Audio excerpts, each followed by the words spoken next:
Article 142 has become a nuclear missile against democratic forces. Available to judiciary 24/7. नमस्कार, मेरा परिचय विनीत त्रिपाठी है और आप नवभारत टाइम्स देख रहे हैं।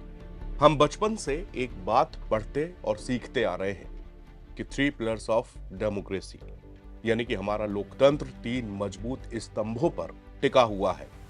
इनमें से अगर कोई भी स्तंभ कमजोर होगा तो सीधा असर लोकतंत्र यानी कि डेमोक्रेसी पर पड़ेगा। दरअसल एक दिन पहले बहुत ही असामान्य घटना घटी। उपराष्ट्रपति जगदीप धनखड़ ने न्यायपालिका पर कई सवाल उठाए।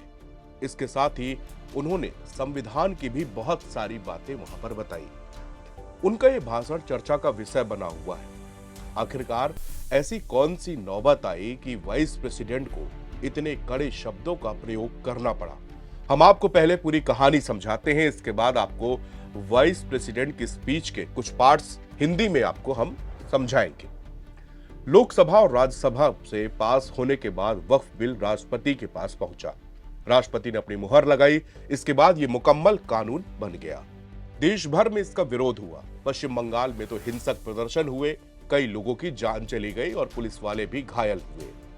इसी तरह के प्रोटेस्ट देश के अन्य हिस्सों में हुए, मगर सबसे ज्यादा हालात बंगाल के खराब हुए। संसद में बने कानून को चुनौती देने वाली 70 से ज्यादा याचिकाएं सुप्रीम कोर्ट में दाखिल की गई। याचिकाओं में मांग की गई कि जल्द से जल्द इस कानून को बर्खास्त कर दिया जाए। बुधवार और गुरुवार को सुप्रीम कोर्ट में याचिकाओं पर सुनवाई की गई। वक्फ संशोधन कानून पर गुरुवार को सुप्रीम कोर्ट में दूसरे दिन करीब 1 घंटे सुनवाई हुई।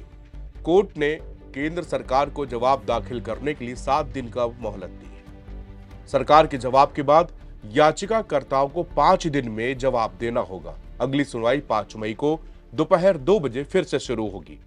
सुप्रीम कोर्ट ने कहा कि कानून के खिलाफ दायर 70 से ज्यादा याचिकाओं की जगह सिर्फ 5 याचिकाएं ही दायर की जाए, उन्हीं की सुनवाई की जाएगी।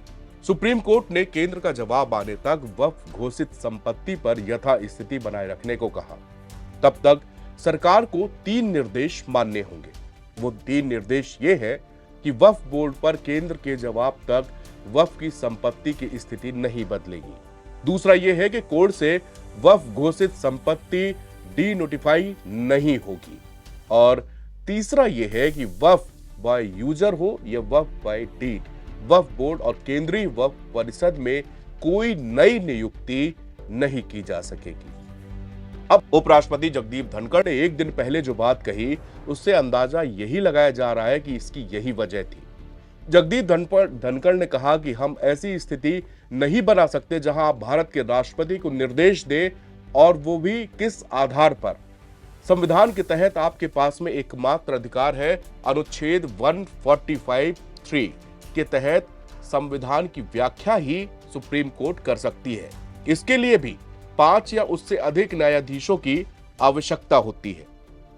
उपराष्ट्रपति जगदीप धनखड़ ने यह भी कहा कि 3 न्यायाधीशों की एक समिति मामले की ये जांच कर रही है, लेकिन जांच कार्यपालिका का क्षेत्र है, जांच न्यायपालिका का क्षेत्र नहीं है। क्या समिति भारत के संविधान के तहत है?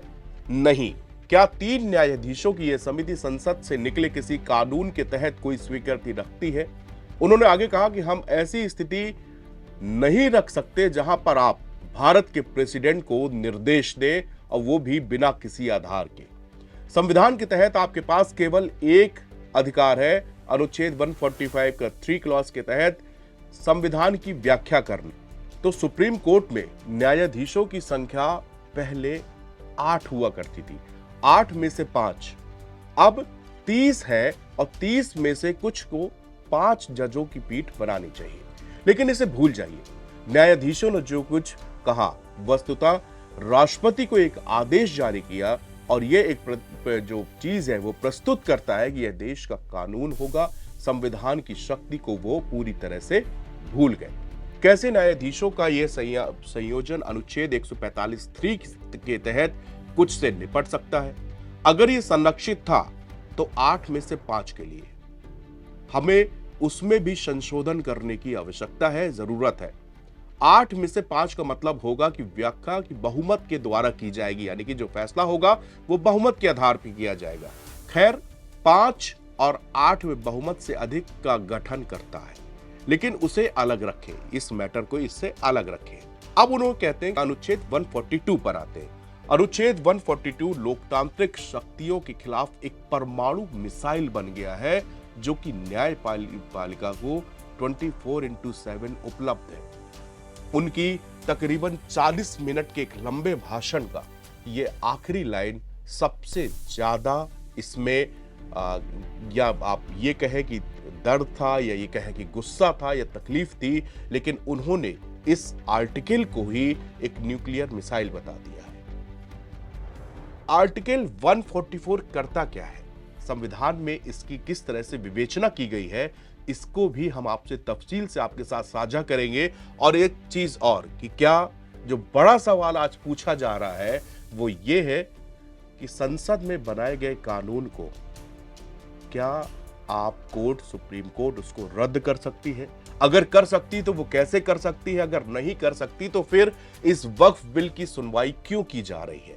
ये तमाम सवाल राष्ट्रपति के उस भाषण, उपराष्ट्रपति की उस स्पीच के बाद से उठ रहे हैं, जो लगातार सोशल मीडिया से लेकर गूगल तक हर जगह लोग सर्च कर रहे हैं और पूछ रहे हैं। हम आपको अगले एक्सप्लेनर में इन सारे जवाबों का एक जगह सटीक जवाब आपके सामने हम लेकर आएंगे। शुक्रिया।